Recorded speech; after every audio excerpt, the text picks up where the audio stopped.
بسم اللہ الرحمن الرحیم رب اشرح لی صدری ویسر لی امری واحلل عقدۃ من لسانی یفقہوا قولی۔ اللہ رب العزت کا بے پناہ فضل و کرم کہ جس نے آج ہمیں ایک بار پھر اپنے اور اپنے حبیب صلی اللہ علیہ وسلم کی یاد کے لیے اکٹھا فرمایا ہے۔ مبارکباد پیش کرتا ہوں جناب قاضی مسعود اقبال صاحب اور ان کی فاؤنڈیشن سہولت فاؤنڈیشن اور اہل ذوق کینٹ کو کہ جو عرصہ 50 سال سے زیادہ اس ماہانہ محفل کا انعقاد کر رہے ہیں۔ اللہ رب العزت ان کو مزید برکتیں عطا فرمائے اور استقامت عطا فرمائے۔ علماء کرام تشریف فرمان ہے، میری کیا اوقات کہ میں گفتگو کر سکوں، چند گزارشات عرض کروں گا کہ ازل سے نعت جاری ہے، ہم نہیں تھے تو نعت جاری تھی، ہم نہیں ہوں گے اور ابد تک نعت جاری رہے گی۔ اس میں وہ سمجھ لیجئے کہ ہم اگر اللہ رب العزت کے فضل سے اس فیلڈ میں آئے ہیں یا اس میدان میں قدم رکھا ہے یا آپ علیہ السلام کی تعریف کر رہے ہیں تو یہ یوں سمجھ لیجیے کہ اپنا مقدس چمکانے کی بات ہے۔ علماء کرام اس بات کی تائید کریں گے کہ ازل سے روحانی طاقت اور شیطانی طاقت جو ہے وہ آمنے سامنے رہی ہے۔ جو شخص نیک عمل کرتا ہے اس کو شیطان جو ہے وہ مختلف طریقوں کے ساتھ جو ہے وہ حملہ آور ہوتا ہے۔ تو جس موضوع پر مجھے کہا گیا ہے بات کرنے کے لیے، میں اس پہ تاثرات کی بجائے صرف سوال چھوڑوں گا۔ اس سوال میں ہی آپ کو جواب مل جائے گا تمام گفتگو کا۔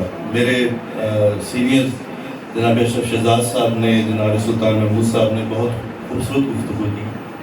سوال صرف اتنا کروں گا کہ جس نبی کریم صلی اللہ علیہ وسلم کی تعریف و ثنا کرتے ہیں ہم لوگ، ان کی تعلیمات کیا ہیں؟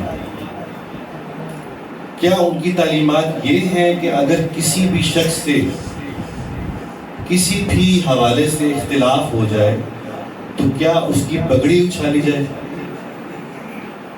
یا اس کا طریقہ کار ہمیں دین اسلام نے کیا بتایا ہے کہ ہم اس کی اصلاح کیسے کریں؟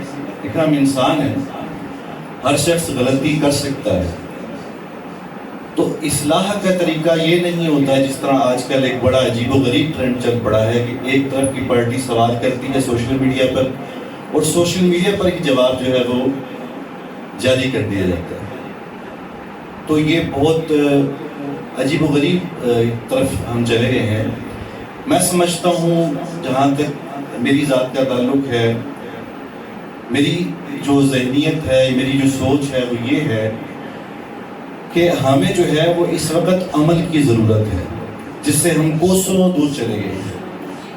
کہ نام ہم لیتے ہیں سرکار مدینہ صلی اللہ علیہ وسلم کا، لیکن ان کی تعلیمات سے بہت دور ہو چکے ہیں۔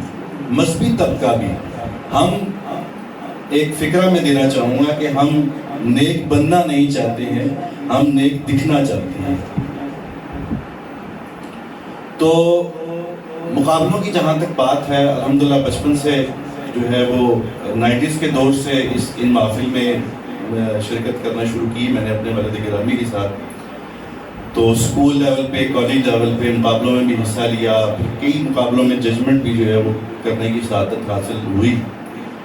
تو کئی مقامات پر اسی قسم کی سچویشن جو ہے اس کا سامنا کرنا پڑا، لیکن ضروری نہیں ہے کہ آپ جو ہے وہ ایک شخص جو ہے وہ اختلاف کر رہا ہے تو اس کو اسی حساب سے جواب دیں۔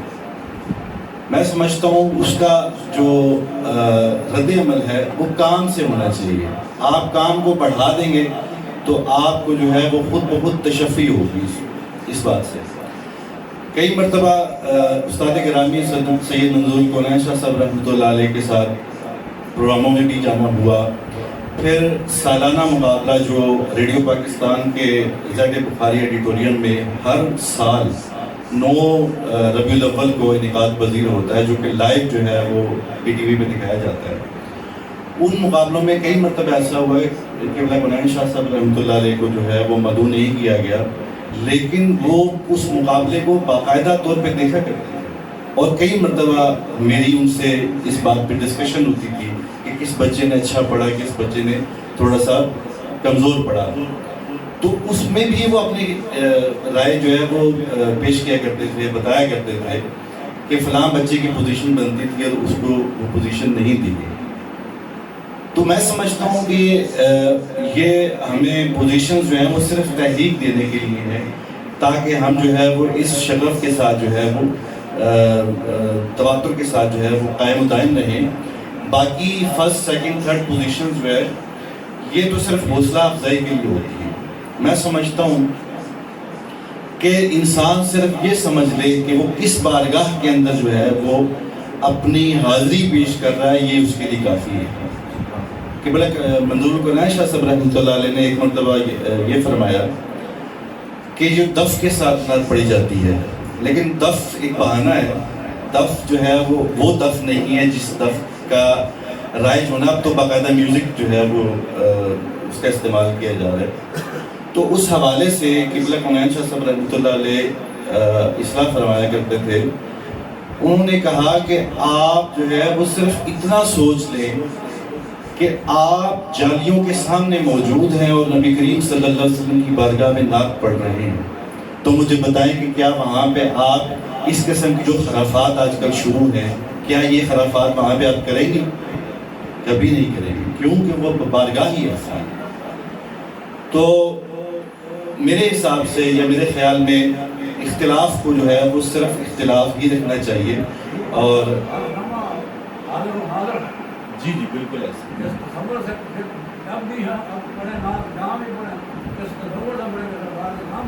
جی بالکل جی بالکل بالکل. نبی کریم صلی اللہ علیہ وسلم جو ہے وہ ہماری جو ہے وہ روح کے اندر شامل ہیں. ان کا عشق جو ہے وہ ہمیں اس بات کی